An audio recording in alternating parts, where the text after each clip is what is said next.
말씀드릴 말씀은 마태복음 14장 29절부터 33절 말씀입니다. 마태복음 14장 29절부터 33절까지입니다.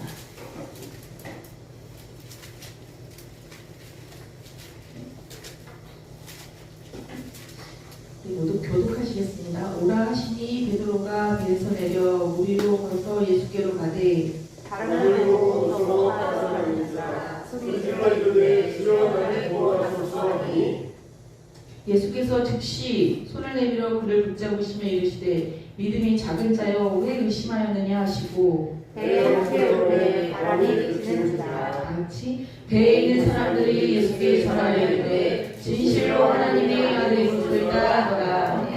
위기는 기회다. 이 말씀으로 우리 박태정 목사님 좀 말씀 전해주시겠습니다. 네, 할렐루야. 예배 앉으신 여러분들 주님의 이름으로 축복하고 사랑합니다. 할렐루야. 위기는 기회다. 위기라고 하는 한자를 풀어보면 위태할 위, 기회 기. 그러니까 위기라고 하는 말은 위험한 기회다. 그런 뜻이 돼요. 오늘은 베드로가 물을 걸어가다가 빠진 이야기를 가지고 여러분께 말씀을 나누고 다음 주에는 성경에 나오는 여러 가지 구체적인 사례를 가지고 위기는 어떻게 기회가 될 수 있는가 그런 말씀을 함께 나눠보려고 해요.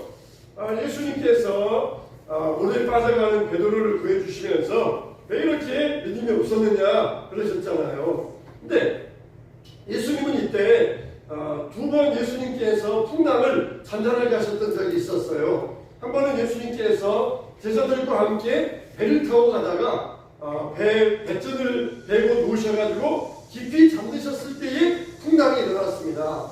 그때 제자들이 예수님을 막 깨우면서 우리를 왜 돌아보지 아니하시나이까 그러면서 예수님을 깨우자 예수님께서 일어나셔가지고 바람과 바다를 잔잔하게 하셨어요. 또 한 번은 제자들이 자기들끼리 갔었어요. 예수님은 바닷가에 있고 산에 올라가셔서 기도하고 계셨고 자기들끼리 12명이 배를 타고 가다가 풍랑을 만났습니다. 그때 예수님은 어디에 계셨느냐? 산에서 홀로 기도하고 계셨어요. 그러면서 산에서 기도하시다가 멀리 제자들이 풍대가 풍랑 만나가지고 제자들이 막 괴롭게 노를 저으면서 힘겹게 노를 저는 모습을 주님은 보셨던 것입니다. 그러니까 여러분 우리가 기도할 때에도 현장을 바라보면서 기도해야 돼요. 예수님도 제자들을 위해서 기도하시면서 산 위에서 제자들이 지금 얼마나 그 고난의 현장에서 어려움을 당하고 있는가 그걸 보고 계셨던 것이에요.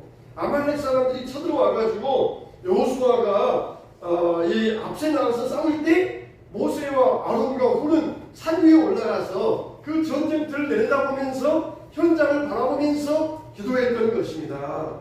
우리도 기도할 때 현장에 들어와서 기도해야 돼요. 나는 그냥 집에서 얼마든지 기도할 수 있으니까 나는 집에서 기도할래요. 그러지 말고 우리가 함께 현장에 와서 기도할 수 있어야 돼요. 능력 많으신 예수님께서도 현장에 오셨잖아요. 얼마든지 하늘 위에서도 우리 죄를 용서할 수 있는데 이 죄가 반영한 이 세상에 나오는 현장에 오셔가지고 우리를 위로하시고 우리의 삶을 축복하시고 우리를 위하여 중보자가 되어주셨던 것이에요. 우리도 될 수 있으면 그냥 멀리 떨어져가지고 그냥 관조하는 입장에서 구경꾼의 입장에서 소리하지 말고 한 발짝씩 다가와야 돼요. 한 발짝씩 다가와가지고 그 사람 옆에서 현장에서 함께 기도할 때 하나님께서 그 기도가 더 능력 있는 기도가 되게 하여 주실 줄로 믿습니다. 120분도가 나가 다락방에서 기도할 때 그 자리에 성령의 불이 임하였던 것이에요. 이렇게 우리들도 기도의 산에 올라가야 됩니다. 이건 뭐냐? 바로 믿음의 현장 가운데 그 삶의 현장 가운데 들어갈 때 우리가 더 깊은 기도의 단계가 이르게 된다는 것이에요. 그래서 멀리 선교사님들이 얼마나 선교하시면서 어려움 당하고 계시는가, 정말 얼마나 선교사님들이 괴로움 당하는지 몰라요. 풍토병이 또 병 걸리면 우리처럼 쉽게 의료보험 혜택 가지고 병원 갈 수 있는 것도 아니고 그냥 작은 병도 키워가지고 어려움 당하고 그렇게 어려움 당하는 이 선교사님들의 모습을 우리가 더 느낄 수가 있어요. 또 그리고 우리가 모든 공동체의 또 비전도 볼 수 있고 또 소금과 빛의 역할하는 우리가 그 가운데서 우리의 사명이 무엇인가 이걸 우리가 볼 수 있는 것이에요. 예수님도 제자들이 괴로이 노젓는 것, 얼마나 힘들게 살아가고 있는가, 얼마나 현장 가운데서 고통당하고 있는가, 그걸 예수님께서 보시고 찾아오셨던 것입니다. 다윗도 시편에서 이런 고백을 해요. 주께서 내가 앉고 일어섬을 아시고 멀리서도 나의 생각을 밝히 아시오니 나의 모든 길과 내가 눕는 것을 살펴보셨으므로 나의 모든 행위를 익히 아시오니 여호와여 내 혀의 말을 알지 못하시는 것이 하나도 없으시니이다 그랬어요. 주님이 나의 앉고 일어섬을 아신다. 멀리서도 나의 생각을 아신다. 정말 하나님이 나에게서 멀리 떨어져 있다. 그게 아니라 멀리서도 아실 정도니까 하나님이 나와 가까이 계시니까 하나님 앞에 숨길 것이 없다는 것이. 그만큼 주님은 내가 앉았다, 일어섰다. 우리가 찬양할 때에도 앉았다, 일어섰다 그랬잖아요. 아신다는 거예요. 내 혀의 말과 모든 생각도 주님은 다 알고 계신다는 것입니다. 그런데 예수님은 어떻게 했어요? 제자들이 풍랑을 만났을 때에 힘겹게 사투하는 모습을 다 보셨다는 것이에요.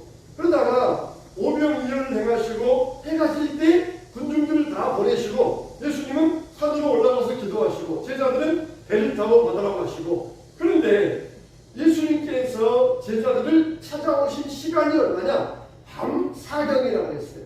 밤 사경은 우리 시간으로 새벽 3시에서 6시 사이예요. 그러니까 가장 밤이 깊은 가장 어두운 시간이에요.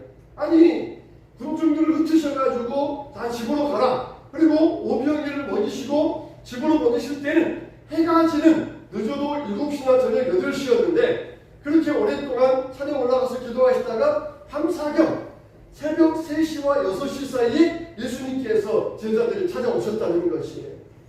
왜 예수님은 이 시간에 하필이면 왜 밤사경에 제자들을 찾아오셨느냐? 우리들에게도 인생의 밤사경이 있어요. 아침 해와 같을 때가 있고 쨍쨍한 햇볕이 12시와 같을 때가 있고 해가 질 때가 있고 그리고 한밤중일 때와 같이 우리 인생에 여러 가지 모습이 있어요.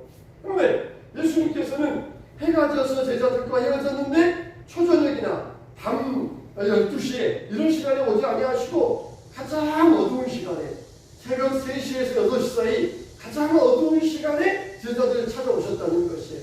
왜 그랬느냐? 여기 보면 두 가지 이유가 있는데 첫째는 뭐냐? 그때가 하나님이 일하시는 최고의 시간이라는 거예요. 하나님이 일하시는 최고의 시간, 그 시간이 바로 밤사경이었다는 것이에요. 밤사경은 어떻습니까? 우리가 군대 생활하면서 밤에 보초를 섭니다. 그러면은 이 초야가 있고 심야가 있어요. 저녁에 이 2시간씩 나가서 밤 10시에서 12시, 12시에서 2시, 2시에서 4시, 4시에서 6시에 2시간씩 나눠가지고 밤에 가서 경비를 서요. 그러면은 초야에 10시부터 12시에 초야에 근무하는 사람들은 굉장히 좋아해요. 왜 그렇습니까? 밤 10시에서 12시는 초야니까 근무하고 얼른 와서 자면 되거든요. 근데 밤 2시에 경비 나가는 사람들은 한참 잠자는데 와서 막 깨워요. 밤 1시 반에 깨웁니다. 야야야 일어나, 지금 근무할 시간이야. 그러면 한참 밤 1시 반에 깨우면은 얼마나 몸이 천근만근 피곤하겠어요. 근데 2시에 일어나가지고 4시까지 해야 돼요. 그러면 또 4시에 맞추고 오면은 6시에 기상해야 되니까 이거는 다시 자기도 그렇고 또 깨기도 그렇고 얼마나 어중간한지 몰라요. 이렇게 가장 밤 깊은 시간, 인생에 있어서 가장 힘든 시간, 그 시간이 바로 밤사경이라는 이야기인데 하나님은 왜 그때 찾아오셨느냐? 그때가 인생들에게 가장 하나님이 일하시는 최고의 시간이었다는 거예요. 최고의 시간. 밤사경은 노를 젓다가 몸이 피곤하고 몸에 힘 다 빠지고 그런 시간이 바로 밤사경의 시간. 잠을 깊이 자다가 한참 잠을 자는 시간인데 막 깨운 다음에는 얼마나 피곤하겠어요. 바로 그 깊은 밤, 가장 잠들어 있는 깊은 밤의 시간, 가장 인생으로서 녹초가 되고 더 이상 움직이기 힘든 그 시간, 그때가 바로 하나님께서 일하시는 시간이라는데 물에 빠진 사람도 그렇게 힘이 빠져야 건질 수가 있어요. 하나님께서는 사람들이 막 자기들이 해보려고 막 힘을 내고 그럴 때는 하나님께서는 가만히 가만두십니다. 그래, 한번 네 힘대로 한번 해봐라. 막 뭐 자기들끼리 다니면서 막 돈 구하고 사람 찾아다니고 그럴 때 그래 한번 해봐라. 그러면 하나님께서 가만두셔요. 그랬다가 완전히 힘 빠져가지고 주여 정말 내 힘으로는 더 이상 할 수가 없습니다. 그럴 때 주님이 찾아오시는 최적의 시간이라는 거예요. 주님이 일하시기에 최고의 시간이라는 거예요. 우리가 항상 우리가 몸에 힘을 빼야 돼. 몸에 힘이 들어가면은 얼마나 무거운지 몰라요. 내가 당신 업어줄게요. 그러면은 힘을 빼야 돼. 막 힘을 주고 있으면은 업고 가는 사람이 얼마나 힘든지 몰라요. 힘을 자연히 빼야 업고 가는 사람이 쉬운데 몸에 막 힘을 주면은 분명히 참 이상해요, 사람이. 에? 목사님 몸무게가 70한 4kg, 5kg 정도 되는데 내가 힘을 주면은 이 몸무게가 100kg, 120kg 이렇게 무겁게 느껴져요. 근데 힘을 빼면은 30kg, 40kg 정도 이렇게 가볍게 느껴져요. 하나님께서 우리를 도와주실 때는 언제냐? 우리 몸에 힘이 빠져 있을 때, 우리 인생의 한계에서 더 이상 내가 내 힘으로 안 됩니다. 그럴 때가 바로 하나님이 일하시는 최고의 시간이라는 것이에요. 제자들이 이와 같이 밤에 노를 졌다가 자기 힘과 자기 노력으로 도저히 이길 수 없는 그 지경에 왔을 때 주님은 무리를 걸어서 제자들을 찾아왔던 시간이에요. 가장 절망한 시간, 한계에 이르는 시간, 그때가 주님이 일하시는 시간이라는 것입니다. 그래서 우리들도 주님이 일하실 수 있는 최고의 시간을 되어야 해요. 두 번째로 왜 밤사경이냐? 그때는 하나님이 일하시는 것을 분명히 보여주는 때입니다.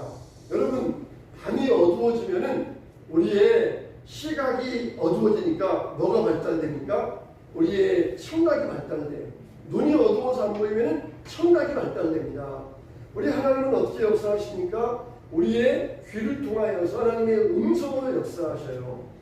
분명히 낮에 같으면은 우리를 저벅저벅 그러면은 와 예수입니다. 예수님이 오신다 그러면서 기뻐하시는데 제자들이 뭐라 그랬어요? 유령이다 그랬잖아요. 유령이다. 우리를 걸어오는 저 물체는 유령이 아니면 뭐겠느냐? 그 생각밖에 못해요. 유령이다. 예수님께서 얼른 대답하시기를 내니 두려워 말라. 눈에 보이면은 와 예수님 그럴 텐데 눈이 잘 안 보이니까 유령이다 그랬는데 예수님께서 음성으로 들려주셨어요. 내니 두려워 말라. 이렇게 음성으로 들려주셨어요. 눈이 어두우니까 이제는 청각을 사용했던 것이에요. 하나님이 일을 하시는 것을 분명히 보여주신 때가 언제냐? 바로 이 밤사경이라는 거예요. 우리가 기도하잖아요. 그러면은 기도했는데 즉시 그냥 어떤 일이 응답을 받았어요. 금방 응답을 받습니다. 그러면은 사람들은 참 마음이 어떤 마음이 되냐? 야! 정말 이번에는 참 내가 운이 좋구나. 정말 이번 일은 정말 하나님께서 나에게 정말 이렇게 내가 뭘 잘나고 내가 열심히 하니까 하나님이 나를 도와주셨구나. 그렇게 생각을 해요. 뭔가 그냥 하나님께 기도 응답을 금방 받으면 자기가 잘해서 한 것처럼 그렇게 생각을 합니다. 그런데 밤사경이에요. 밤사경. 그때는 도저히 인간적인 노력은 도저히 어찌할 수 없는 시간이에요. 예수님께서 마르다가 예수님에게 사람을 보내어서 당신이 사랑하는 친구가 병들었나이다. 지금 병들었으니까 어서 오셔서 머리에 손을 얹으시고 고쳐주세요. 지금 살아있을 때 고쳐주세요. 예수님을 마르다 마리아는 의사 정도 생각했어요. 의사한테 데려가잖아요. 그러면은 의사가 고쳐주잖아요. 근데 죽으면은 의사가 필요 없고 그때는 이제 장의사를 찾아가야 돼요. 장의사. 근데 예수님은 의사라 생각하면서 지금 살아있을 때 빨리 예수님을 만나야 병 고칠 수 있다. 그러시면 생각하고 있었어요. 근데 예수님은 어떻게 하십니까? 나사로의 병은 죽을 병이 아니다. 그렇게 말씀하시고 그곳에서 나흘을 더 머무른다고 했어요. 근데 가보니까 어떻게 했어요? 죽을 병이 아니다 그랬는데 가보니까 죽어 있는 거예요. 예수님이 이번에는 틀리셨군요. 예수님이 이번에는 잘못하셨습니다. 그러면서 저는 생각하는데 예수님께서 가장 일하시는 것을 분명히 보여주는 때가 바로 그 시간입니다. 죽은 지 나흘 됐습니다. 이거는 죽은 지 하루 됐다가 그냥 이 연구실에서 깨어난 것도 아니고 죽은 지 나흘 되었습니다. 그러면은 뜨거운 여름 햇빛에 이미 썩고 냄새나고 벌레 생겼다는 거예요. 사람이 다시 살아날 수 없는 완전히 포기한 상황이라는 거예요. 근데 그때 예수님께서 오도문을 열어놓으라. 나사로야 나오라 할 때 나사로가 배옷을 감은 채로 나왔다는 것이. 그냥 죽기 직전에 가가지고 예수님이 살려주셨다. 그러면은 이 예수님께서 의사 정도로서 나사로를 살려주신 모양이라 그랬는데 완전히 죽은 다음에 인간으로서 더 이상 손댈 수 없는 그때 하나님의 일하심을 가장 분명히 보여주시는 때, 그때가 바로 밤사경이라는 것이에요. 하나님은 얼마든지 우리 기도에 금방 응답하실 수 있어요. 우리가 자만할까봐, 내가 잘나서 그랬다 할까봐 하나님은 기다리고 계셔요. 그래서 이 일은 정말 하나님만 하십니다. 하나님이 아니면 안 됩니다. 그래서 하나님의 가장 일하시는 것을 분명히 잘 보여주실 수 있도록 밤사경에 일하신다는 것이에요. 그냥 하나님은 너무 티내신다 그랬는데 맞아요. 하나님은 하나님의 일을 티를 내십니다. 이거는 오면은 이런 병 정도는 의사가 고칠 수 있어. 그런 병 정도가 아니라 오직 하나님의 손으로만, 하나님의 능력으로만, 하나님의 일이다. 내가 하나님께서 하셨다. 그걸 사람들에게 분명히 보여주기 위하여 하나님은 밤사경까지 기다리시는 거예요. 그래서 주님, 내가 정말 내 입으로는 할 수 없습니다. 주님이 역사하지 않으시면은 나는 일어설 수 없고 감당할 수 없습니다. 하나님만이 나를 도우십니다. 그래서 이런 말이 있잖아요. 사람의 끝이 하나님의 시작이라고 그랬어요. 사람은 끝났다. 그냥 죽었으니까 무덤에 묻어버리고 장사 지내자. 사람은 끝났다 그랬지만은 하나님은 그때 일을 시작하신다는 것이에요. 사람으로서는 할 수 없는 일을 하나님은 하신다는 것입니다. 그래서 하나님께서 밤사경에 예수님께서 우리를 걸어오시면서 제자들에게 내니 두려워 말라 그렇게 말씀하셨답니다. 우리 인생에 있어서도 하나님이 일하실 수 있도록 최고의 시간을 주님께 마련해 드릴 수 있어야 됩니다. 내가 힘을 쓰고 내가 내 힘으로 그렇게 하려고 하지 말고 힘을 빼고 주님께서 일하실 수 있도록 주님께 나를 맡겨드릴 수 있어야 돼요. 주님께 완전히 맡겨드려야만 주님이 맡아주길 원하시고 책임져 주시는 거예요. 맡기지 않으면 책임질 수가 없습니다. 주님께 맡기는 자가 되어서 정말 우리 인생을 위기의 인생을 기회의 인생으로 바꿔가야 될 줄로 믿습니다. 우리가 정말 풍랑 앞에서 두려워 떨었던 제자들의 모습이 우리의 모습이 아닙니까? 정말 우리가 하나님의 능력으로 살아갈 수 있어야 돼요. 그래서 하나님 주여 인생의 끝이지만은 바로 주님이 바로 지금 일하실 때인 줄로 믿습니다. 내 마음을 주님 앞에 맡겨드리고 내 몸에 힘을 뺍니다. 주님께 맡깁니다. 주님께서 역사하여 주실 줄로 믿습니다. 이런 역사가 위기를 기회로 만들어갈 수 있는 저와 여러분 다 되시길 바랍니다.